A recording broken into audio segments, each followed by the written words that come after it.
ఆద్యంత మంగళ మజాత సమాన భావమార్యం తమీష మజరామ రమాత్మదేవం పంచాననం ప్రబల పంచ వినోదశీలం సంభావయే మనసి శంకరం అంబికేశం. శంకరుడు ఆద్యంతము మంగళ స్వరూపుడు. ఆయనతో సమానమైన తత్వము ఎక్కడనూ లేదు. ఆయనకు జనన మరణాదులు లేవు. ఆది శంకరాచార్యుల వారి ప్రకారం శివ అనగా కల్మషము లేనివాడు, అంటే ప్రకృతి యొక్క గుణాలేవి అంటనివాడు. అందుచేత శివనామస్మరణతోనే సకల జనులను పరిశుద్ధము చేయువాడు. స్వామి చిన్మయానందుల వారి ప్రకారం శివుడు అనగా అనంత పరిశుద్ధుడు. ఏ గుణములు అతడిని కలంకితుడిని చేయలేనివాడు. శివుడు జనన మరణాలకు అతీతుడు. కాలాతీతుడు అనగా కాలమునకు వశము కానివాడు. అందుకే సదాశివుడు అంటాము. అంతయు శివుడే. అందుకే అందరు దేవతలు శివారాధకులే. విష్ణువు, బ్రహ్మ, ఇతర దేవతలు సదా శివలింగారాధన చేస్తుంటారు. అలాంటి శివుడు స్వయంభూగా వెలిసిన లింగాన్ని దర్శించుకొనుట ఎన్ని జన్మల పుణ్యమో కదా. ఇప్పుడు మనం అలాంటి మహిమాన్విత చారిత్రక క్షేత్రాన్ని దర్శించుకుందాం.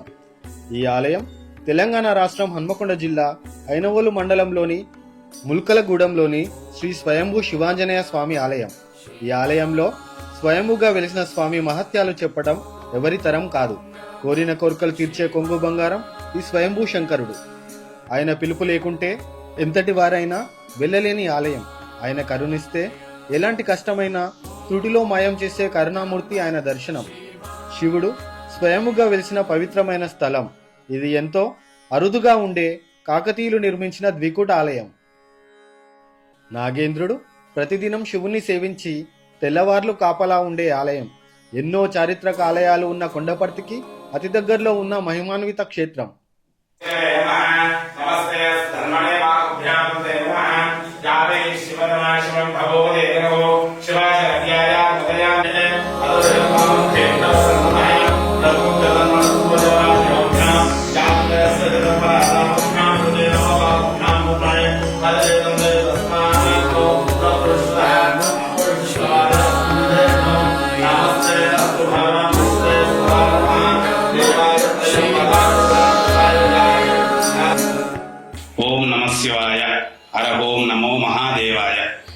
గ్రామము ముల్కలగూడెము, మండలం ఐనవోలు, జిల్లా హన్మకొండ.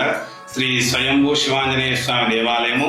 ఇది పురాతనమైన శివాలయము. శివుడు స్వయంభూగా లింగ రూపంలో వెలిసిన దేవాలయము. కాకపోతే పురాతన కాలం నుంచి కొన్ని రోజులుగా శిథిలావస్థలో ఉన్నది. గ్రామస్తుల సహకారంతో, ప్రభుత్వ సహకారంతో దీన్ని మొన్న ఒక 10 సంవత్సరాల క్రితమే డిడిఎన్ గా దేవదైవ నైవేద్యంగా సెలెక్ట్ చేయడం జరిగింది. కావున ఈ కాకతీయుల యొక్క నిర్మించిన ఈ దేవాలయము ఎంతో మహిమాన్వితమైనది. ఇక్కడ పూజ చేసుకున్న ప్రతి భక్తునికి కోరిన కోరికలు తీర్చుతూ ఇలవేల్పుగా ఉన్నది. కాకపోతే నిజాం కాలంలో ఈ ఆలయం పూర్తిగా ధ్వంసం చేయబడింది. కావున భక్త మహాశయులు ఎవరైనా సహాయ సహకారాలు అందించి ఈ శిథిలావస్థలో ఉన్న ఈ శివాలయాన్ని అభివృద్ధి పదంలో నడపడానికి కొంతమంది దాతలు ముందుకు రావాల్సిందిగా మనవి. ఈ ఆలయంలో ప్రతి శివరాత్రికి ప్రాతకాలం నుండి అభిషేకములు మరియు మధ్యాహ్న కాలంలో పార్వతీ పరమేశ్వర కళ్యాణ మహోత్సవము, సాయంత్రము హరికథ, 11 గంటలకు రాత్రి లింగోద్భవం నిర్వహించడం జరుగుతుంది. అదేవిధంగా శ్రావణ మాసంలో కూడా స్వామివారికి ప్రతి రోజు అభిషేక కార్యక్రమాలు ఉంటాయి. కార్తీక మాసంలో ప్రత్యేకమైన అభిషేకాలు, పౌర్ణమి రోజు స్వామివారికి కార్తీక దీపోత్సవం కూడా నిర్వహిస్తాము. కావున మన గ్రామంలో ఉన్న భక్త మహాశయులందరూ సహాయ సహకారాలతో ఈ స్వామికి ఇప్పటి వరకు సేవలు నిర్వహిస్తున్నాము. కావున భక్త మహాశయులు కోరిన కోరికలు తీర్చు ఇలవేల్పుగా ఈ స్వయంభూగా ఈ ముల్కలగూడెం గ్రామంలో శివాంజనేయ స్వామిగా వెలుస్తూ భక్తుల కోరికలు తీర్చున్నాడు. కావున భక్త మహాశయులు, ధర్మదాతలు ఎవరైనా కూడా సహాయ సహకారాలు అందించవలసిందిగా మనవి. ఓం నమ శివాయ. హర ఓం మహాదేవాయ.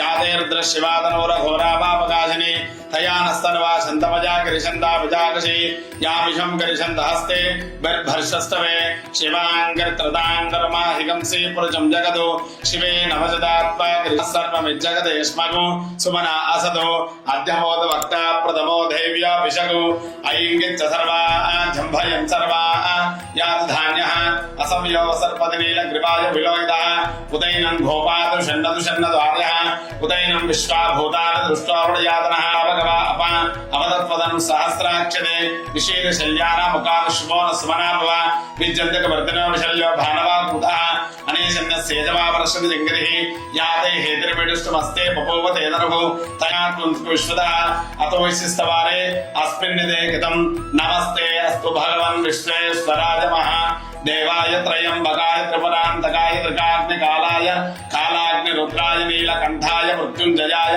సర్వేశ్వరాయ సదాశివాయ శ్రీమన్మహాదేవాయ నమః. ఓం శాంతి శాంతి శాంతి. సద్యో జాతం ప్రపద్యామి సద్యో జాతాయ మే నభే భవే భవేనాది భవే భవస్వమా భవోద్భవాయ నమః.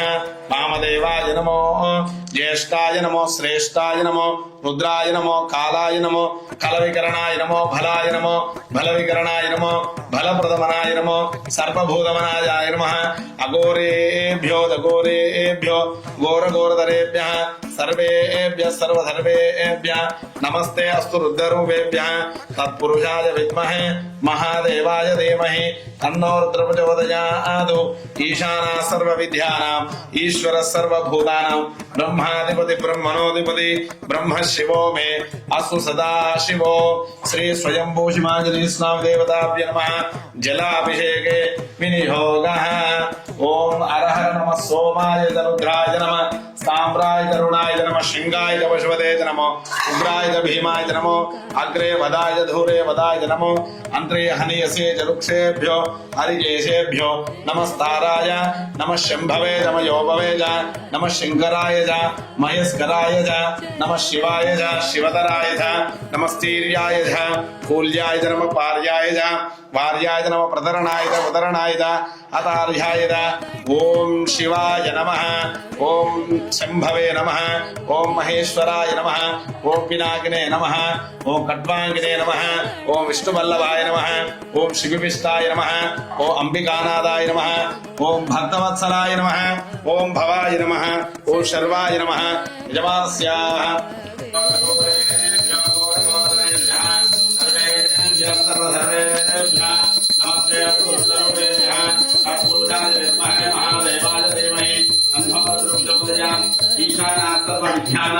ఈశ్వర సర్వభూతానాం బ్రహ్మాధిపతి బ్రహ్మణోధిపతి బ్రహ్మ శివో మే అస్తు శరవణ భవగుహవేదవా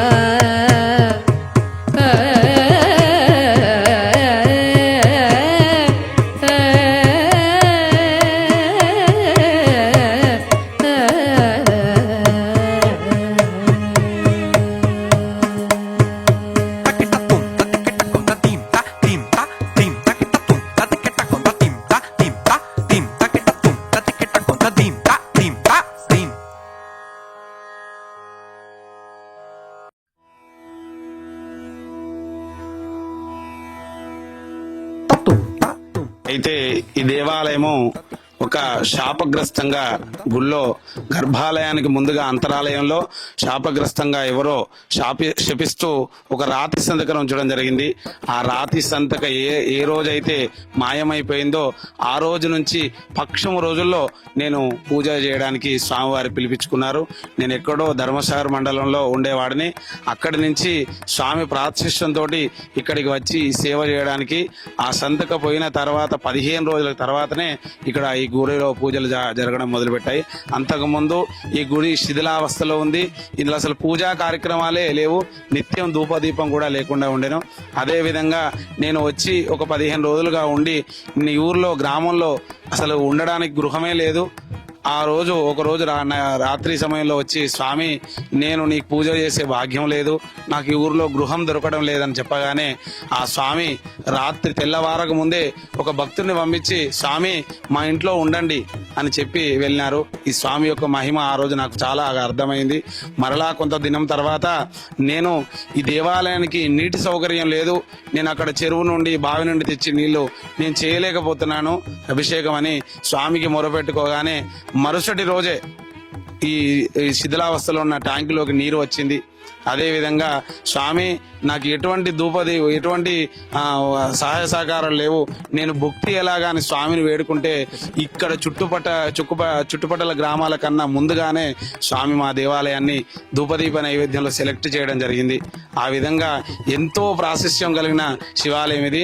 ఎవరు పూజ చేసుకున్నా కూడా తప్పక కోరిక నెరవేరుతుంది. భక్తితో ఎవరైతే స్వామిని కొలుస్తారో తప్పక వారి యొక్క కోరికలు నెరవేర్చగల స్వామి పురాతన శివాలయంగా స్వయంభుగా వెలిసి ఉన్నాడు. కాబట్టి భక్త మహాశయులందరూ స్వామిని దర్శనం చేసుకుని తమ యొక్క సహాయ సహకారాలు అందిస్తూ దేవాలయ అభివృద్ధికి తోడ్పడవలసిందిగా మనవి. చారిత్రకమైన ఈ ఆలయంలో శివ విష్ణుతో పాటు గణేశుడు, హనుమంతుల వారు కూడా కొలువై ఉన్నారు. కావున భక్త మహాశయులందరూ ఈ ఆలయంలోని పరమశివుని దర్శించి ఆయన కృపకు పాత్రులు కావాల్సిందిగా మరియు ఆలయ సందర్శనతో అభివృద్ధికి తోడ్పడవలసిందిగా కోరుకుంటున్నాం.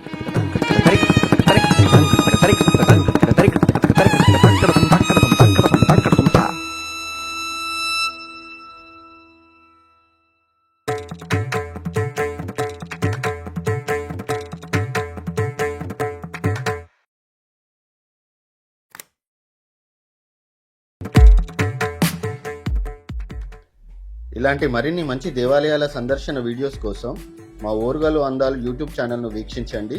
Please like, share and subscribe. Thank you.